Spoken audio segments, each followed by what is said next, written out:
And welcome to another episode of Patriots Fourth and Two. I'm your host, Derek Havens, and joining me, as always, my co-host, Steve Balistrieri. We are both PatsFans.com bloggers. In today's episode, we are talking about the Patriots making the coaching change official, hiring the 16th head coach of the franchise's history, Mike Vrabel. Might have heard of him. And really, the worst kept secret in Foxborough is out. We have a lot to talk about here, but we're going to basically just be talking all about Vrabel, the coaching staff, etc. And we figured we would just do an instant reaction. The news broke this morning about 3 hours ago, and we are recording this at 1 p.m. Eastern time on January 12th. So before we do anything, as always, Steve, how you doing, man? I'm doing great. I'm glad that little bit of news is now out. Um, the news broke 3 hours ago, and we spent about 2 hours on the phone. So Pretty much. now we're getting it together. Well, let's just jump right into it, Steve. I mean, look, there's a lot of different angles I want to talk about this situation, but it really came down to Mike Vrabel and Ben Johnson, which is kind of a story in and of itself, and we'll kind of get to that later in the show. But obviously, it seemed like Vrabel was honestly, it felt like it was kind of a fait accompli almost. The Ben Johnson thing, I think there was legitimate interest, but with Vrabel specifically, I mean, even going back to last summer, Steve, there was a lot of talks about how if do you remember when Vrabel was fired and then people I think there were some kind of rumors going around that maybe the Crafts were like they weren't expecting him to be available, and not that they wouldn't have hired Mayo, but they had already kind of agreed that Mayo was going to be, the guy in the heir apparent to Bill Belichick. But there was reports and kind of rumors going around that maybe they would have hired Vrabel if it happened. Of course, the year went how it went. We don't need to rehash that. We've spent hours and hours on how much of a disaster the season was. The Crafts took the quick hook to Mayo and immediately shifted to Vrabel. There's a lot to say about him specifically, but I want your first reaction to him being hired. Well, on Friday night I was writing my Sunday column, and I put the pros and cons of each of Mike Vrabel and Ben Johnson into that, and which is now kind of moot. But I think I I still believe if they hired either one, it was going to be a success. Um, you can sit there and argue the points of each, but Vrabel's been a successful head coach. He's always been known as a smart football player and a smart coach. He builds a culture. I love the thought of Johnson coming in and running the Patriots offense. I make no bones about that, because I think he would have done a fantastic job. Other than that, I mean, he had never been a head coach before, and you kind of wonder, with the added responsibilities of a head coach, where he's used to, just planning out your offensive game planning for your next opponent. Would he have had a little bit of trouble with that? It's a legitimate concern, but you and I talked about this for hours in the past weeks since they fired Mayo, and the bottom line is I like both guys. I think both would have been successful, but I really like Vrabel. I always have. He's a tough, hard coach to play for, because he has that, you know, kind of sarcastic, smart alecky. I was Oh, going to he'll use. he'll give he'll definitely give the Boston media some sound bites and some quotes throughout the year. So that'll be Yeah, funny. that's the way he is. He's always been that way. So I kind of like that. I mean, but he's a hard guy to play for. He's very detail oriented. And what I love about him, it was in the Sunday column where, Rodney Harrison talked about when they were players together. Vrabel wanted to practice all day long. He would jump in with the scout team, when the scout team was going against the offense. Yep. He would jump in and work with the scout team, on kickoff coverage. I mean, and he carried that over to when he was a coach. If he saw something as a teaching moment, he was going to jump in and show the players that, how to do it. And he did that with the Titans quite a bit. And that resonates with the players. When you see a coach getting that hands-on, and that was one of the things that, we were surprised that Mayo didn't do this past year, is getting so hands-on with them. And that was the thing Bill was great at. You and I saw that, I don't know how many hundreds of times at training camps together. You sit there and watch the practice and you'd see Bill get into a teaching moment. And that resonates. I mean, that's such a good thing with the players. Oh, totally. I absolutely agree. And I think that what he's going to bring is, professionalism and structure and toughness and physicality. I think the guys will rally around him, like you mentioned. And look, I think there were a lot of guys that liked Mayo too in that locker room. I know that there were a lot of guys that were excited. I'm not going to spend this whole show dumping on Mayo. I just think that, put it this way, between the two guys, and this is why I preferred Vrabel last year before we knew that it was in his contract and was pretty much a done deal. Vrabel just has more experience, and Mayo just seemed like he was a little bit over his head. And I think that you saw that from, honestly, the very beginning all the way through in a bunch of different aspects of both on the field, with some of his players making comments in the locker room or to the media, but Mayo making his own errors at his own press conferences or media availability. Vrabel's gonna, again, I think he's gonna kind of settle the ship here a little bit. I do think the floor instantly is raised for the Patriots in terms of better structure around them. My biggest question with Mike Vrabel is going to be twofold. Really threefold. One, it's like, what was the conversation with the Crafts about the front office, and how much is the front office going to change? The second thing is going to be, what kind of staff does he bring together? Because, it's like defensively, we know what he wants to do, but offensively, how many guys is he bringing in? Is he bringing from a bunch of other teams? Is it only guys that he's worked with specifically? I did like that he spent the last year on his kind of gap year as a consultant for the Browns to really focus on offense and work with the offense to try to, hey, like, I know I'm deficient on this side of the ball. I need to go ahead and get more experience. I think that's a really, interesting move. And really the other thing is, what's his philosophy going to be? Yeah. From a player standpoint, does he look at Tennessee and say,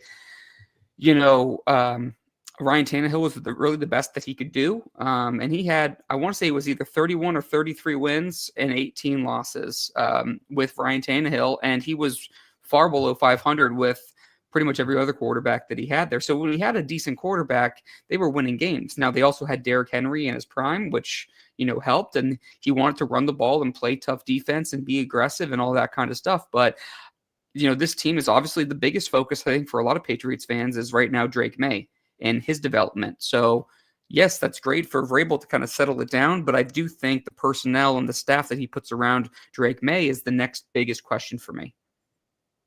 Oh, absolutely. I mean, speaking of the offense, Arthur Smith, who worked for Vrabel in Tennessee, I mentioned him in the column today as well, because he said Vrabel wasn't married to any specific philosophy or scheme, offensively. It's, and I'm paraphrasing here, but they would look at the players they have, what their strengths and weaknesses are, and play to that. And Smith said he loved that about Vrabel because, whatever worked. And, with Derrick Henry, I mean, how could you not want to run the football with Derrick Henry? We saw that last night. I mean, the guy he's still on top of his game. He ran for 186 yards last night against Pittsburgh. But, I think the Patriots offense is going to look different than that because they have Drake May. And, again, it goes to who we think the offensive coordinator is going to be.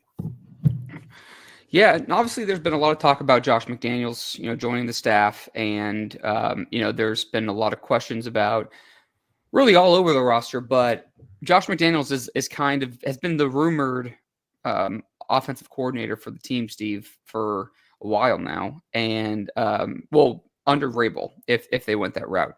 How do you feel about that? What's your instant reaction to Josh McDaniels potentially, reportedly being considered? And for what it's worth, I've seen a lot of reports saying that Josh McDaniels is like the favorite. I will say that just to add a different, a contradictory report, Greg Bedard said, earlier today that he thinks McDaniels is being considered, but he wouldn't call him the favorite. So just take it for what it's worth. That's just a different, because he's the only person he's really the only person I've heard say, something kind of opposite. But with all intents and purposes, I mean, McDaniels seems to be the favorite based on a lot of different varying reports from a couple different outlets. So give me your thoughts on it.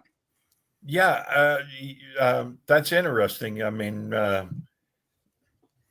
Vrabel may end up deciding to bring one of his younger coaches along with them and give him, the added title to that. But if McDaniels was to be brought in, I would love that. And again, I wrote that today as well. And that for a couple of different reasons. One, we know he's a proven, excellent offensive coordinator. He proved that with the Patriots for many, many years. He worked with Tom Brady extremely well. And, they were really, really good together. He proved that many times over.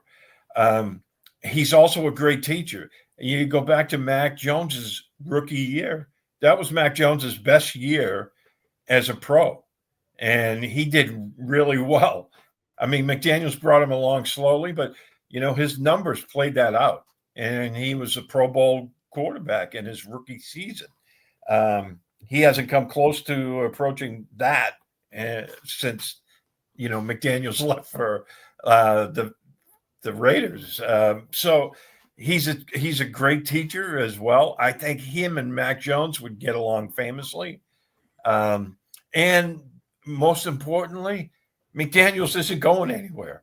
Yep. He's had 2 shots at being a head coach, and he flamed out in both of them pretty badly with Denver and the Raiders.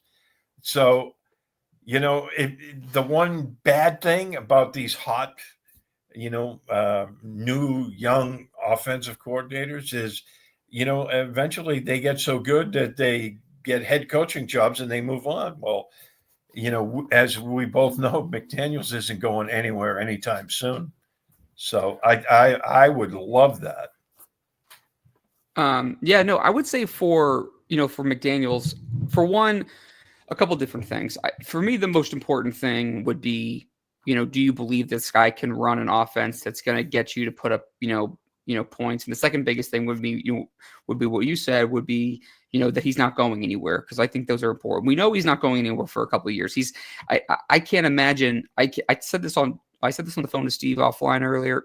I can't imagine that McDaniels would get another head coach opportunity, let alone maybe even getting a job, just an interview. I can't even imagine it would be in the next 4 years, 5 years. I just think it would, and that would be several years of the offense really, kind of clicking well. But it's rare that a guy gets 2 chances with absolute disastrous finishes in both places and get a third opportunity. I just don't really see how that happens. We know that McDaniels has done good work with young QBs. We've seen it over the years in a couple of different, with a couple of different guys. Maybe, I know Mac Jones, it really didn't work out for Mac Jones. We all knew there was a ceiling there, but I thought how McDaniels handled him early was important. Some people are worried about, the complexity of the offense. I think that they can mesh certain things together. And I do think that we saw some quarterback, either RPOs or run designs or whatever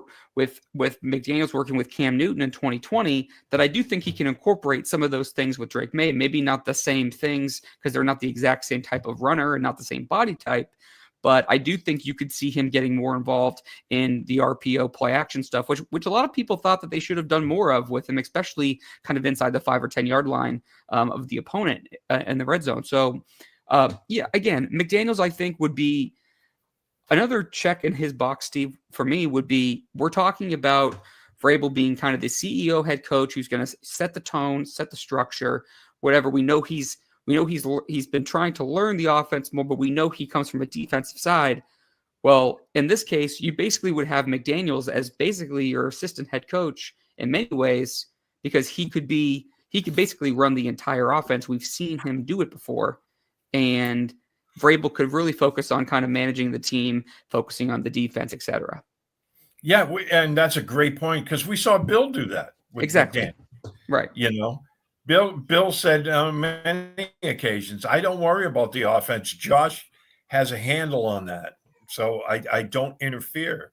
And that is, I think that's a great point right there, because I think with him, it wouldn't take long for him to be able to run a smooth ship offensively. I mean, he'd have to get to learn, work with Drake May, and that's expected. And we know they're going to be adding a lot of different players offensively this year, because it's very much needed.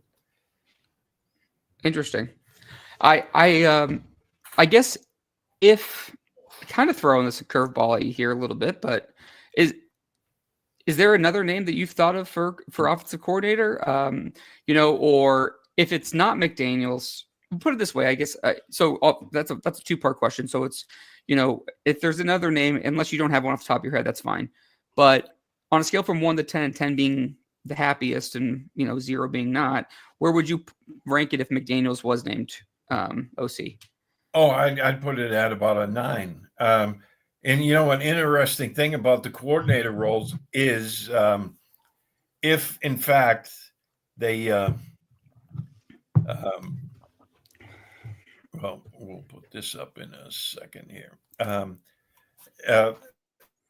If in fact, they hire McDaniels, they still have to go through the Rooney Rule for your coordinators. So one name is a guy that he actually, actually both guys that they interviewed for the Rooney Rule, Byron Leftwich and Pep Hamilton. Yep.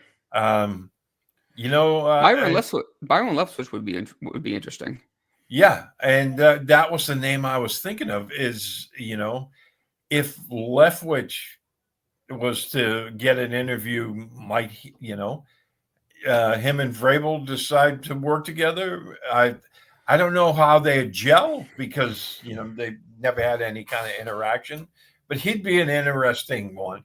I thought he did a really good job in Tampa, working with Tom. Yeah, no, I agree. I'm looking up the name. I want to say it's Steve Hyden. I think that's how you pronounce his name. Before we get to that, we have a question. Yeah, so Steven writes in from Steven Canto. Hey, Steven, how you doing, man? Thanks for listening. He says, are the Crafts going to spend any money with their salary cap? They can't be frugal anymore. Certainly agree with the last part. They certainly can't, and I don't think they will be. They've been trying to spend money, Steven, but they haven't been able to get a lot of guys to take it. I mean, they offered a lot of money to Calvin Ridley. They offered some money to DeAndre Hopkins. They wanted to pay Brandon Ayuk, and they had the largest deal on the table for him, according to Albert Breer. Going back to that report, Ayuk didn't want to come to the Patriots. I do think that with Vrabel being an established coach, a kind of a guy's guy, a player's coach, with Drake May, a lot of salary cap, I do think that it's becoming a little bit more attractive to guys, especially with Drake May. You saw a lot of sound bites throughout the year of players, acknowledging Drake May's, skills on the football field as a rookie and his poise. And I think that certainly will be a draw and helpful, where last year you had a first-time head coach and Oh no, I'm sorry. Last year you had you knew that you weren't sure who the coach was going to be, and then also, not to mention, you didn't have an answer at quarterback. So I do think you can draw some more things in. I don't think they'll be frugal. I think that they will try to add aggressively, especially on offense. I think they're going to be aggressive with veteran offensive linemen and going after a receiver.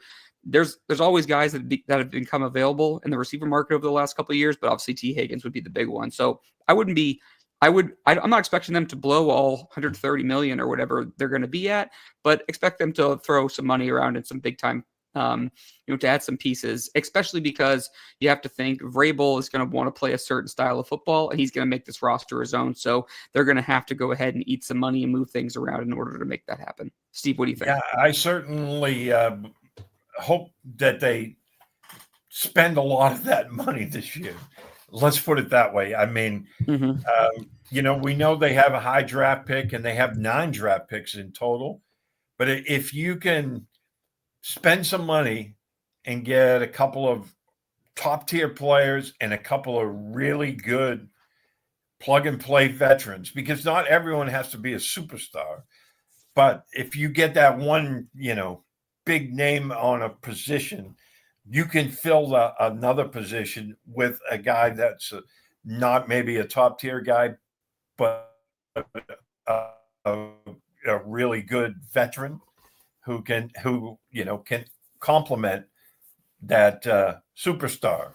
And I think that's very doable. And then, if you're able to do that with just a couple of positions, say wide receiver, you bring in a couple of guys, one being hopefully T. Higgins. The same with the offensive lineman. What if you get a top tier left tackle in free agency? That kind of eases things up with the draft. Now you can go for best player available. I know there's been some rumors about them trading for Max Crosby. He put me down under that. I mean, I would love to see Max Crosby here because that would ease a lot of problems with the pass rush. So hopefully they'll spend that money, Stephen. Let's, we're going to have to see, because I'm not going to predict, anything one way or the other until we see it in the flesh. But the opportunities are there and they have a boatload of cash to spend. Yeah, 100%. I totally agree. Again, I'm kind of curious to see how Vrabel is going to put his handprints all over the roster. I think that's going to be fascinating, and that'll be interesting. Veteran free agents, offensive linemen. Todd, let's circle back to that one. I just want to, because I want to just make one comment, and then we'll take a quick break. So we'll come back to Todd's question on the other side. I was going to mention, Steve, for other offensive coordinator, I think the Byron Leftwich one's really interesting. I'm always interested in anyone from the Shanahan or McVay family. There's been a lot of success kind of coming out of that. I'd look at LaFleur. I think you can kick those things around. The other guy I would mention too is, because I don't know where Ben Johnson lands on this coaching cycle, and he might just say, I'm very happy running a great offense with a great system. I'm in a good place. If he stays in Detroit again, it doesn't really matter what Detroit does next year. He's still going to be a coach, a hot commodity anywhere. So he can be as picky as he wants to be. And I think he's smart for doing it that way. But the rumors coming out of Detroit and some of the reports coming out of Detroit is that what is the contingency plan if Ben Johnson leaves to become a head coach? And Steve Hayden, who's entering his 12th year as a coach, he was a tight end at the pro level for a short period of time as well. He would be the successor to Ben Johnson. Well, if Ben Johnson stays, maybe you try to pull Hayden out of there and just give him the promotion that he's waiting in line for, and he could come over if they think he's ready and he's got a pretty good reputation. I think that's something to consider. And the reason tight end coaches are always kind of interesting, and we've mentioned this on the show before, but just to kind of refresh, the tight end position is really hard to coach, and why a lot of good coordinators come from it is because you have to know both run blocking, pass blocking, run schemes, passing routes. It kind of is all encompassing. And so I think that would be a name that I would also throw into the ring, Steve. And how about Nick Cali? Yeah. And then Nick Cali, of course, as well. Yeah. That's a good one. I thought a couple of years ago, they should have given him that position instead of going with Matt Patricia and Joe Judge. I don't know what the reasons were behind not doing that, but I think obviously we've seen how that turned out to be a big mistake. Oh yeah. Well, Steve, let's do this. Let's take a quick aside. We'll take a break here for podcast purposes. And as soon as we get back, we will come back to Todd's question because I think we can definitely talk about that at least a little bit. And we'll continue the coaching discussion as well.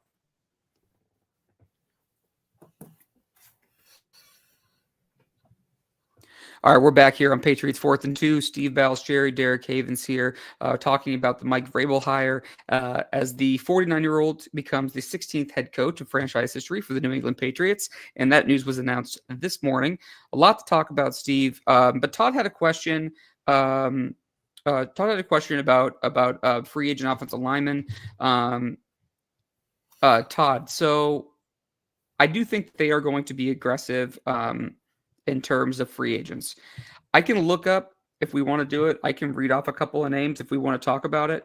But it's hard to really know until all the, I guess everything kind of settles after the postseason, and because there's always different surprise cuts or guys that you think are going to not be available, become available. I will say, let's see here. I'm trying to pull this up. This is why it's hard to do this on the fly. Well, while you're pulling that up, Sure. Thank you. Todd's question, they made some huge mistakes with this offensive line.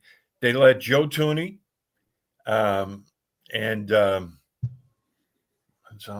wrote this morning as well. They let Joe Thuney and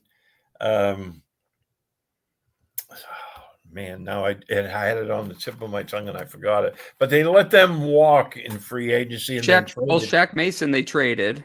Yeah, as well as Marcus Cannon. Yep. And then all of a sudden you tag Thuney and don't keep him. By the way, he's an All-Pro and on the way to a Hall of Fame career between his two stops. He really fell out of one dynasty and into the other. Yeah, he's doing quite well for himself. He actually played left tackle there for a couple of games. Oh yeah, because of injuries, and I thought he did a pretty good job for the Chiefs, but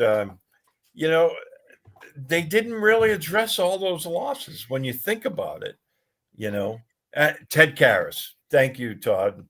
They let Ted Karras went to the Bengals, walk, and then they traded Marcus Cannon and Shaq Mason, and they didn't really address those. So, I have the list up just for the conversation, Steve, and I pulled up just using SpoTrack, which is pretty reliable.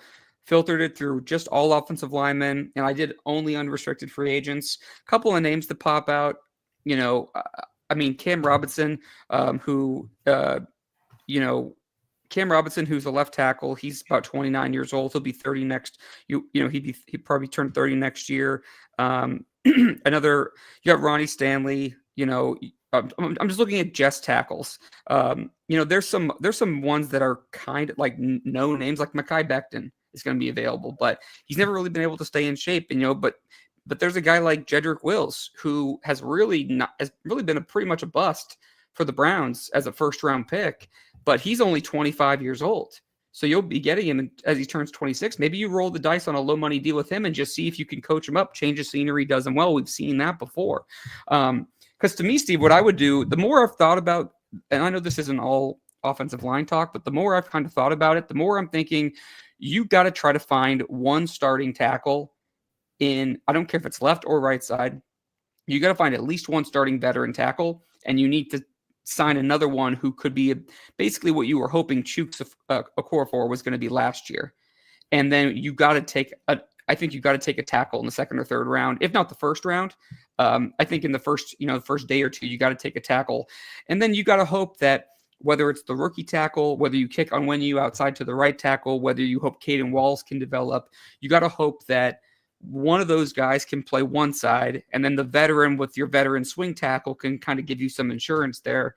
Because I still think they're going to throw a bunch of money at T. Higgins, and I think they're going to draft someone like Abdul Carter because he's just none of the offensive linemen have really risen up the way he has. And then you can go ahead and find, find another tackle to kind of groom. And you got to hope that this is a different front office. It's a different coaching staff, so the development won't be the same. I think everyone keeps looking at it like we have terrible luck with receivers in the second round, or we never take players like this. Well, what did we say last year, Steve, when Belichick was out and Mayo and Elliott Wolf were in?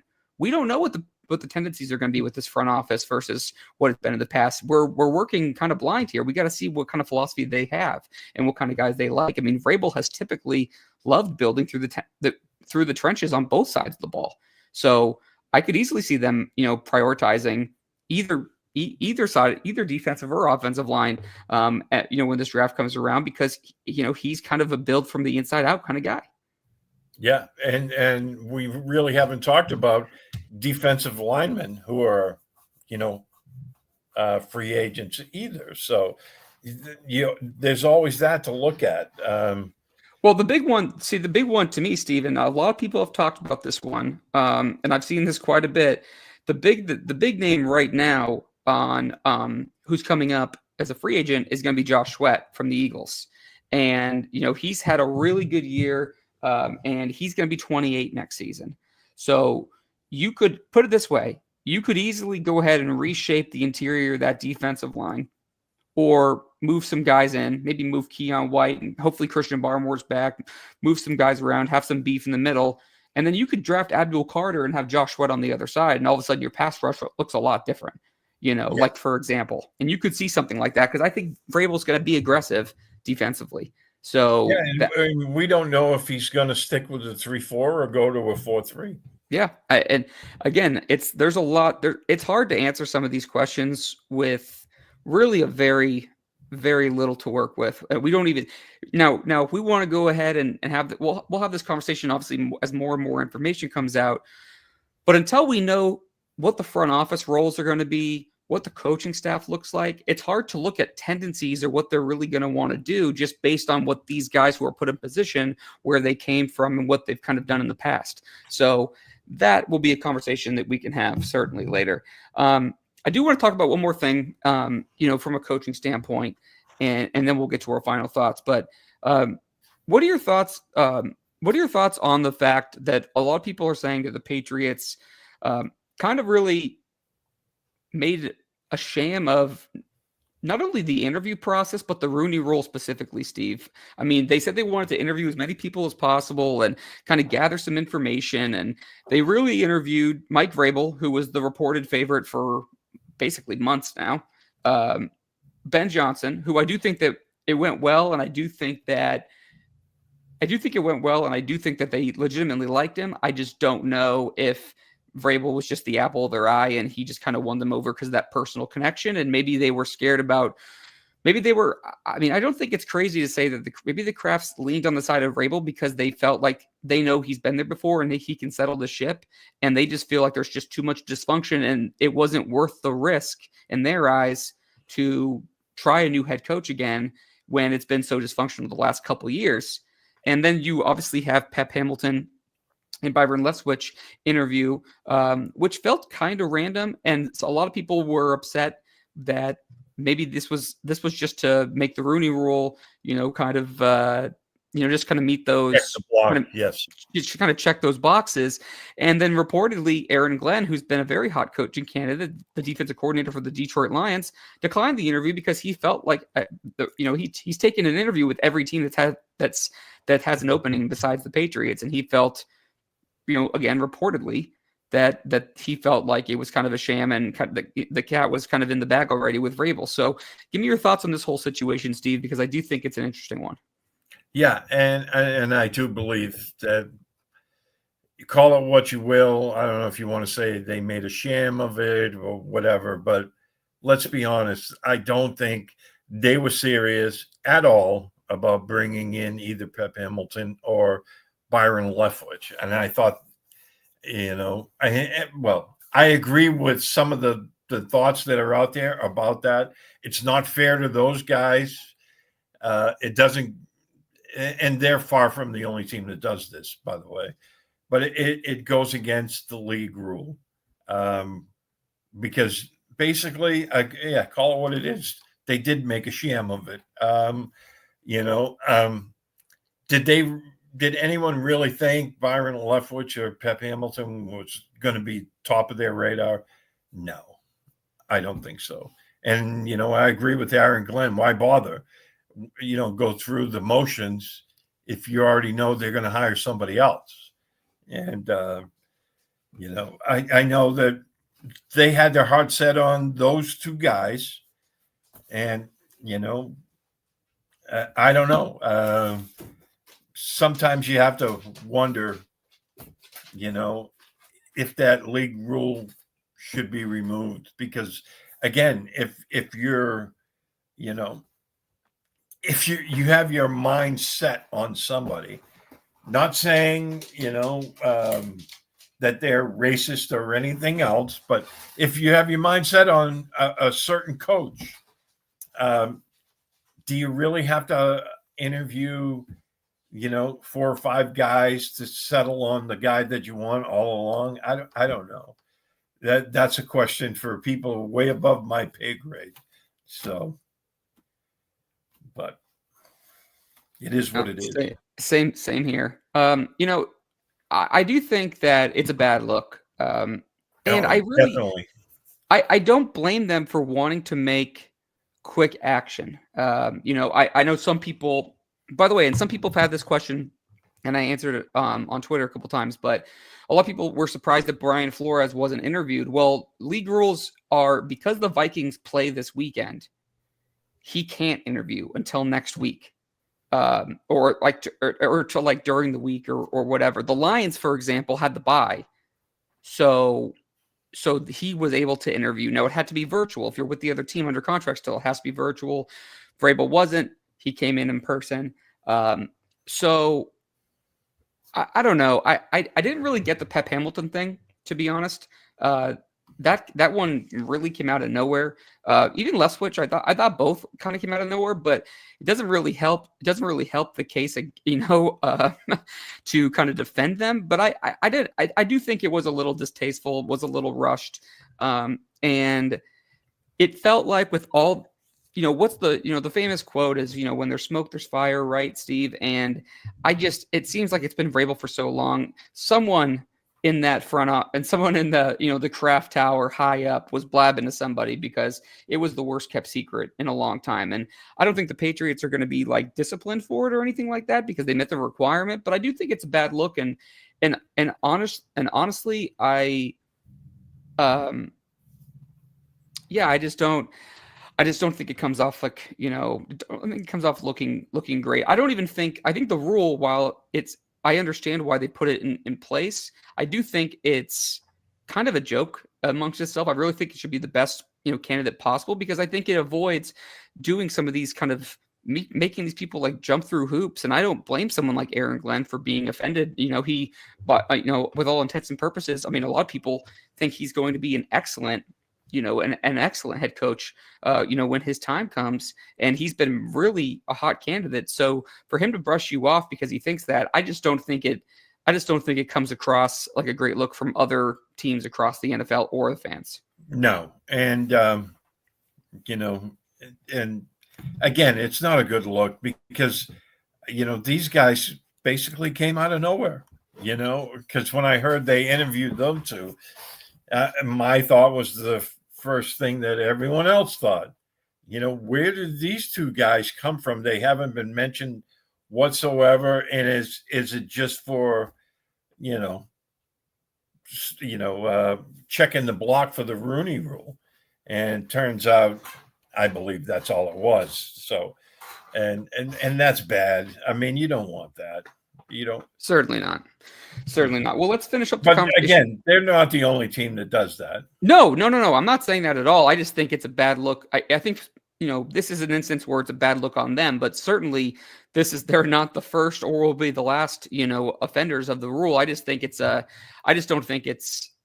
rule is being kind of, I think people are kind of accidentally making a joke out of it because they're just going through the process to meet the criteria, and instead of what it was, what the rule and what it was put in place at first, because they were trying to give, people of color an opportunity to get to these next levels, and they want to make it, everything, diversification and everything. I don't think if they get rid of the rule tomorrow, Steve, I don't think there's going to be, all just white head coaches across the league. It's just not how it's going to work. But I think where the rules backfiring is in these circumstances, and with the Kraft specifically. And I do think it kind of, can rub some people the wrong way, like Aaron Glenn, like we've mentioned a couple times now. So final thoughts, Steve, on Mike Vrabel being the head coach. I do want to preface everyone just real quick before I get to the final thoughts. I just want to mention we are going to do a show later this week, but we just wanted to give a reaction today about Vrabel and talk about the head coach. But we will be talking about the staff and the front office as more news comes out later this week. So, Steve, final thoughts on the Patriots naming Mike Vrabel the next head coach.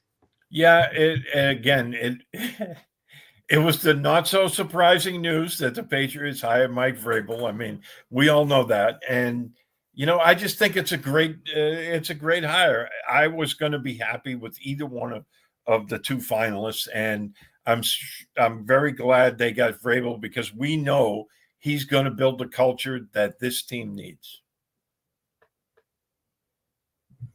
Absolutely. I totally agree with that. I think that people should be excited about Vrabel. Todd made a comment earlier about wanting to take risk. I do wish they had taken a little bit of a risk. I think a risk for them would have been hiring Ben Johnson, cleaning out the entire coaching staff and starting fresh. I wanted Vrabel and Ben Johnson last year more than Gerard. They went with Gerard because they had already kind of agreed to it. This year they had, Vrabel and Ben Johnson again, and they chose Vrabel. You could look at it as the safer pick. Maybe they just had a better feeling about it. I don't know how Ben Johnson's presentation was. I'm sure it came off fine, but maybe there was stuff that Ben Johnson said that they just didn't feel comfortable with, and Vrabel, gave them a better, kind of plan in place. Because when they do these interviews with these head coaches, both the candidate is interviewing the team, and the team is interviewing the candidate, and it's not just like, here's your experience. Do you know football? Everyone knows what who these people's resume, what these people, have done in the past and what their resumes look like. Everyone knows these guys know football. Even the quote unquote bad coaches still know X's and O's. Like, it's not about that. It's, what is your plan? What is your structure? What's your philosophy? What do you want to change right now? What would you do different? And where would you start? And there's a lot of questions there. And I'm sure Vrabel came up with a good answer. And like I said, I think the most encouraging thing for fans right now is that you have a head coach that, has won the league and has he won championships? Will he get to the next level? Those are questions we can all have, but I do think that he's gonna bring some stability to the organization and put a better structure in place. And I think that is something that they've missed, in recent years. It seems like it's just been trying to kind of keep the pieces of the old dynasty together, Bill going out the door, Gerard kind of coming in a little over his head. And now we're just looking for, someone who can be the CEO of the organization. And I think they have that in Mike Vrabel. Great point.